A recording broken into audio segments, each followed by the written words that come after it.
Kene kadai ke kubur ke bas ngosi sepang kejungan selat ke Eryong batu selapu bajur hakasor kaptau sa Afrika. Telah dapat ko update kami asas ngapi kena ke video ada menakut. Berbuat kalian ban share, like, bar subscribe dan kumju ya kena ke channel.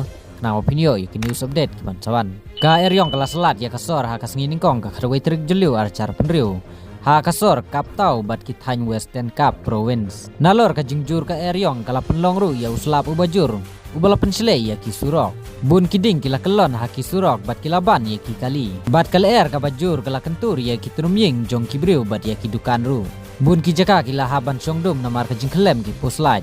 Bat ki skul baro haka cela kila syakang haka sengi baar. Ki bor sorkar kila pentip kembala ingut kibriu kila du'e yala ka jong kecing im haka to ka sengi ningkong. Kuwe ubriu layap namar ba uding ula kelon haka kali ka ba udon. Don ru kiwe ki bayap namar ka jingsilei ka Ki don bungut kibriu ki balaman saw na ka jingkelon ki kenton ying. Ka sorkar sa Afrika kala penjari ya kane kum ka jingja kum katakan national disaster. Ka jingja ka bas ngusi kari. Namar ka jing shirkei jongka. Ki bor yada kila pahra bat ban yada ya ki tugi basyong haki jaka ki bama.